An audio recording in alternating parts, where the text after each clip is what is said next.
Hi friends, నేను మీ Jafar. Welcome back to Jafar education. ఈరోజు ప్రధాన దినపత్రికలో వచ్చినటువంటి విద్యా ఉద్యోగ సమాచారానికి సంబంధించినటువంటి అప్డేట్స్లలో డిఎస్సికి సంబంధించినటువంటి కొన్ని ముఖ్యమైన సమాచారం ఉంది. అదేవిధంగా టీఎస్పీఎస్సికి సంబంధించినటువంటి కొన్ని ముఖ్యమైన అప్డేట్స్ ఉన్నాయి. అదేవిధంగా కరెంట్ అఫైర్స్కి సంబంధించినటువంటి కొన్ని ఇంపార్టెంట్స్ కరెంట్ అఫైర్స్ అయితే ఉన్నాయి. వాటన్నిటిని మనము 1 by 1 అయితే క్లియర్గా తెలుసుకుందాం. అదేవిధంగా మీకు డిఎస్సికి సంబంధించినటువంటి ఫ్రీ పీడిఎఫ్ నోట్స్లు, materials, daily current affairs updates మన యొక్క వాట్సాప్ గ్రూప్లలో అందించబడుతున్నాయి.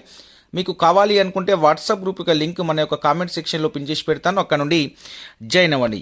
ఇక మనము మొదటి అప్డేట్ తెలుసుకునే ముందు తప్పకుండా మన యొక్క ఛానల్ని మీరు సబ్స్క్రైబ్ చేసుకొని మన యొక్క వీడియోస్ని లైక్ చేసి మీ యొక్క సపోర్ట్ని అందించండి. అదేవిధంగా మీ యొక్క మిత్రులకు షేర్ చేయండి. మీకు తెలిసినటువంటి టెట్ అండ్ డిఎస్సికి సంబంధించినటువంటి వాట్సాప్ గ్రూప్లో మన యొక్క వీడియోని షేర్ చేయండి. రైట్, ఇక మనము మొదటి అప్డేట్ చూసుకున్నట్లయితే ఇక్కడ డిఎస్సి పరీక్షల పూర్తి షెడ్యూల్ విడుదల ఎన్నడో జూలై 17 నుంచి 31 వరకు నిర్వహిస్తామని 4 నెలల క్రితమే విద్యాశాఖ వెల్లడి. ఇప్పటి వరకు సబ్జెక్టుల వారీగా తేదీలు ప్రకటించని అధికారులు. సో ఒక విషయాన్ని ఇక్కడ మనం గమనించినట్లయితే మొత్తానికి డిఎస్సికి సంబంధించినటువంటి విద్యాశాఖ అధికారులు మాత్రము డిఎస్సి పరీక్షలని జూలై 17 నుంచి నిర్వహించాలని అయితే నిర్ణయించారు. సో దానికి సంబంధించినటువంటి పూర్తి స్థాయి షెడ్యూల్ మనకు 2-3 రోజులలో అయితే రిలీజ్ కాబోతుంది. సో డిఎస్సికి సంబంధించినటువంటి పరీక్షలు అయితే పోస్ట్పోన్ అయితే అయ్యే అవకాశం లేదు. దాదాపుగా మీకు జూలై 17 నుంచే ఎగ్జామ్స్ అనేటివి స్టార్ట్ కాబోతున్నాయి. కాబట్టి మీరు మాత్రము మీ యొక్క ప్రిపరేషన్ని ఫోకస్గా చేయండి. నేను నిన్న వీడియోలో కూడా అదే చెప్పాను, జూలై 15 నుంచి ఎగ్జామ్స్ అని ఫిక్స్ అయ్యి చదవండి అని. సో మొత్తానికి జూలై 15 నుంచి ఎగ్జామ్స్ అయ్యే అవకాశం ఉంది. చివరి అవకాశంగా మీరు మెయిల్స్ కూడా నిన్న చేయడం జరిగింది పోస్ట్పోన్ కోసం, కానీ సో దానిపైన నిర్ణయాలు అయితే తీసుకునే అవకాశం అయితే లేదు పోస్ట్పోన్ విషయంలో. ఎందుకంటే వీరు ఆఫ్లైన్లో ఎగ్జామ్ ఉంటే మేము పోస్ట్పోన్ చేసేవాళ్ళం, కానీ ఆన్లైన్ ఎగ్జామ్స్ కాబట్టి ఆ సంస్థలు ఆన్లైన్ సంస్థలు ఏవైతే ఉన్నాయో వారు ఇచ్చిన డేట్లలో కండక్ట్ చేయాల్సి ఉంటుంది. ఒకవేళ చేయకుంటే మళ్ళీ చాలా ఎక్కువ రోజులు పోస్ట్పోన్ అయ్యే అవకాశం ఉంది అనే ఉద్దేశంతో సో మేమైతే పోస్ట్పోన్ చేసే అవకాశం లేదని నిన్న ఒక విద్యాశాఖ అధికారి అయితే వెల్లడించడం అయితే జరిగింది. సో ఇక్కడ మనం క్లియర్గా ఒకసారి చూసుకున్నట్లయితే ఉపాధ్యాయ పోస్టుల భర్తీకి నిర్వహించనున్న డిఎస్సి పరీక్షలకు విద్యాశాఖ సబ్జెక్టుల వారీగా పూర్తిస్థాయి షెడ్యూల్ విడుదల చేయకపోవడంపై ఆశావాహులు ఆందోళన అయితే చెందుతున్నారు. పరీక్షలను జూలై 17 నుంచి 31 వరకు ఆన్లైన్ విధానంలో నిర్వహించేందుకు తాత్కాలిక షెడ్యూల్ను గత ఫిబ్రవరిలో అయితే విద్యాశాఖ ప్రకటించింది. సో ఇక్కడ మనం ఒకసారి చూసుకున్నట్లయితే 2-3 రోజుల్లో షెడ్యూల్ ఖరారుపై కసరత్తు జరుగుతుంది. ఒక జిల్లా అభ్యర్థులకు అదే జిల్లాలలో ఒకే రోజు పరీక్షలు రాసేలా కేంద్రాలు ఏర్పాటు చేయాలని భావిస్తున్నామని విద్యాశాఖ వర్గాలు చెప్తున్నాయి. ఇప్పటికే ఆన్లైన్ కేంద్రాల అందుబాటు వివరాలను టీఎస్ అయాన్ ప్రతినిధులు అందించారని 2-3 రోజుల్లోనే తేదీలు ప్రకటిస్తానని ఉన్నతాధికారులు ఒకరు తెలిపారు.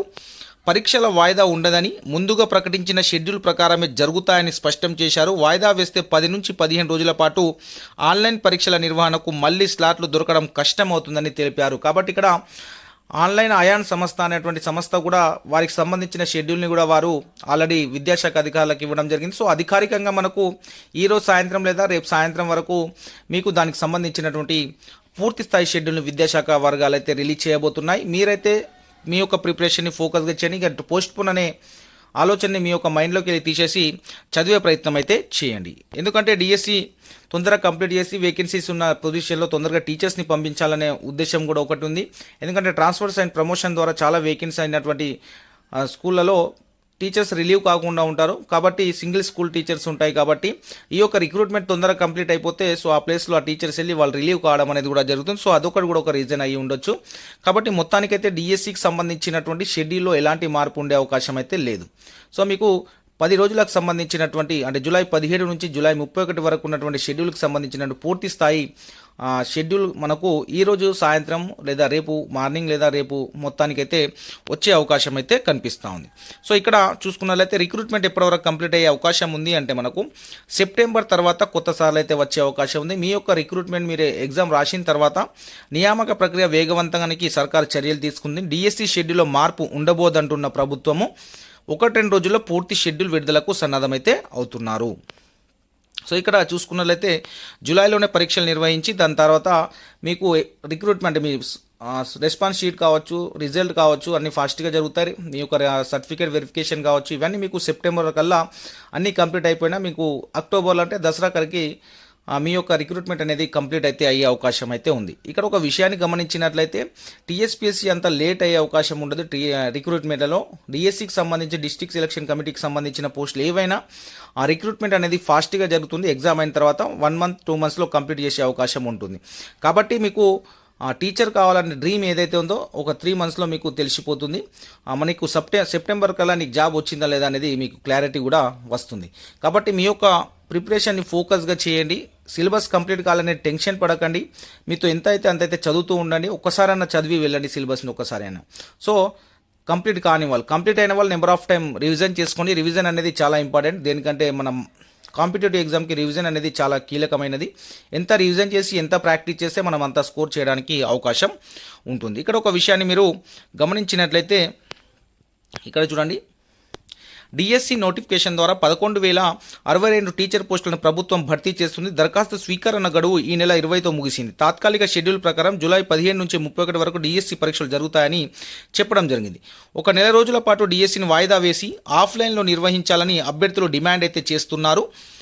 అయితే ఇప్పటికే సెంటర్లను ఫైనల్ చేసినట్లు అధికారులు చెబుతున్నారు. ఇప్పట్లో డిఎస్సి వాయిదా వేస్తే తర్వాత మళ్ళీ ఆన్లైన్లో పరీక్షలు నిర్వహించడానికి సెంటర్లు దొరికే పరిస్థితి ఉండదని ఒక ఉన్నతాధికారి అయితే తెలిపారు. ముందస్తుగా షెడ్యూల్ ప్రకారం డిఎస్సి పరీక్షలకు మరో 20 రోజులు మాత్రమే గడువు ఉంది. ఇంతవరకు ఏ రోజు పరీక్ష జరుగుతుందనే షెడ్యూల్ను ప్రకటించలే అని అభ్యర్థులైతే ఆందోళన చెందుతున్నారు. కొంతమంది అభ్యర్థులు ఎడ్జిటీతో పాటు స్కూల్ అసిస్టెంట్ పోస్టులకు సన్నద్ధమవుతున్నారు. సబ్జెక్టుల వారీగా పరీక్షల షెడ్యూల్ను ప్రకటించకుంటే దేనికి ముందు ప్రిపేర్ అవ్వాలో తెలియక అభ్యర్థులైతే ఆందోళన అయితే చెందుతున్నారు. కాగా 1-2 రోజుల్లో పూర్తి షెడ్యూల్ని అధికారులు ప్రకటించే అవకాశం అయితే కనిపిస్తోంది. మొత్తానికి మీరు అనుకున్నటువంటి షెడ్యూల్ అయితే రాబోతుంది. నేను ఆల్రెడీ ఒక గత 3-4 డేస్ ముందే మీకు చెప్పాను 1 వీక్ లోపు షెడ్యూల్ వస్తుందని. కాబట్టి ఈరోజు లేదా రేపు మీకైతే షెడ్యూల్ అయితే రిలీజ్ కాబోతుంది. మీరైతే మీ యొక్క ప్రిపరేషన్ని ఫోకస్గా చేయండి. ఈ సోషల్ మీడియాలో దాన్ని ఇక మీరు వదిలేసి మీ యొక్క ఫోకస్గా చదివే ప్రయత్నం చేయండి. మీరు జస్ట్ ప్రాక్టీస్ కోసము ఆన్లైన్ ఎగ్జామ్స్ కోసం మాత్రమే ఫోన్ని యూజ్ చేసుకుంటే బెటర్గా ఉంటుంది. మీరు ఎక్కువ డిస్టర్బెన్స్ అయ్యే అవకాశం లేదు. షెడ్యూల్ గురించి మీకు ఎంత వరకు కంప్లీట్ అవుతుందో సిలబస్ అంతా మీరు ఫోకస్గా చేస్తే మీ మీద మీకు విశ్వాసం ఉంచుకొని ఆ సిలబస్ ఒక్కసారైనా చదివే ప్రయత్నం చేయండి. సిలబస్ పూర్తి కాని అభ్యర్థులు ఎవరైతే ఉన్నారో. నెక్స్ట్ అప్డేట్ చూసుకున్నట్లయితే పోస్టుల భర్తీలో పెరిగిన వేగం, టీఎస్పీఎస్సీకి సంబంధించినటువంటి ముఖ్యమైన అప్డేట్స్. తుది నియామక దశలో నోటిఫికేషన్లు ఇప్పటికే పూర్తయిన గ్రూప్ 1 ప్రిలిమినరీ తుదికితో పాటు ఫలితాల వెల్లడికి కసరత్తు అయితే మొదలవుతుంది. అదేవిధంగా ఇక్కడ మొత్తానికల్లా గ్రూప్ 1కి సంబంధించిన రిజల్ట్ రాబోతుంది. ప్రిలిమినరీకి సంబంధించి ఇంకో విషయం ఏంటంటే గ్రూప్ 4కి అయితే సర్టిఫికేట్ వెరిఫికేషన్ కొనసాగుతుంది. అదేవిధంగా ఏడబ్ల్యూకి సంబంధించినటువంటి కూడా పోస్టుల భర్తీ ముగింపు దశకు వచ్చింది. ఇక్కడ జనరల్ ర్యాంకింగ్ ప్రకటించాల్సింది. జేఎల్కి సంబంధించినటువంటి జనరల్ ర్యాంకింగ్ కూడా మొదలు కావాల్సి అయితే ఉంది. సో అది కొద్దిగా లేట్ అయ్యే అవకాశం. ఇంటర్ విద్యా విభాగంలో 1392 జూనియర్ లెక్చరర్ పోస్టుల తుది నియామక ప్రక్రియ మొదలు కావాల్సి అయితే ఉంది. దాదాపుగా ఇవి కంప్లీట్ అయిన తర్వాత జేఎల్కి సంబంధించినటువంటి రిక్రూట్మెంట్ ప్రాసెస్ అయితే స్టార్ట్ కాబోతుంది. దాదాపుగా ఈ జూలై 1st వీక్ లేదా 2nd వీక్ వల్ల ఆ జనరల్ ర్యాంకింగ్ అనేది అయితే జేఎల్కి సంబంధించినటువంటి అయితే ఇచ్చే అవకాశం ఉంది. ఇచ్చిన తర్వాత మిగతాకు సంబంధించినటువంటి రిక్రూట్మెంట్ కంప్లీట్ చేసిన తర్వాత జేఎల్కి సంబంధించినటువంటి 1:2, 1:3 వెరిఫికేషన్ కావచ్చు. సర్టిఫికేట్ వెరిఫికేషన్ అయినాక వారి ఫైనల్ రిక్రూట్మెంట్ అనేది జరుగుతుంది. దాదాపుగా ఇంకా దానికి ఒక 3 to 4 months అయితే పట్టే అవకాశం ఉంది మన జేఎల్కి సంబంధించి. ఇక నెక్స్ట్ కొన్ని ముఖ్యమైన కరెంట్ అఫైర్స్ ఉన్నాయి. వాటిని ఒకసారి మనము చూద్దాము. T20 ప్రపంచ కప్ 2024 బ్రాండ్ అంబాసిడర్ ఎవరు అంటే ఉసేన్ బోల్ట్. ఇతన్ని బ్రాండ్ అంబాసిడర్గా ప్రకటించడం జరిగింది ఐసీసీ. 2024 జూన్ 1 నుంచి 29 వరకు వెస్టిండీస్ అండ్ అమెరికాలో ఈ టోర్నీ జరుగుతున్న నేపథ్యంలో వెస్టిండీస్ జట్టులో భాగమైన జమైకా దేశ క్రీడాకారుణ్ణి అంతర్జాతీయ క్రికెట్ మండలి ఐసీసీ ఈ టోర్నీ బ్రాండ్ అంబాసిడర్గా ఎంపిక చేసింది. కొన్నేళ్ల కిందట ఆటకు వీడ్కోలు పలికిన ఈ ఫాస్టెస్ట్ స్ప్రింటర్ పేరిట ప్రస్తుతం 100-200 మీటర్ల ప్రపంచ రికార్డులున్నాయి. తాజా టోర్నీలో మొత్తం 20 జట్లు అయితే పోటీ పడుతున్నాయి. సో మనకు T20 ప్రపంచ cup brand ambassador Usain Bolt అనేది మనకు సరైన సమాధానం అయితే అవుతుంది. నెక్స్ట్ అప్డేట్ చూసుకున్నట్లయితే దేశంలోనే అత్యంత తేలికపాటి తూటా రక్షణ కవచాన్ని డిఆర్డిఓకు చెందిన DMSR defence materials and sports research and development establishment ఇటీవలే అభివృద్ధి చేసింది. ఇది ఏ నగరంలో ఉంది అంటే కాన్పూర్లో అయితే ఉంది. ఈ తూటా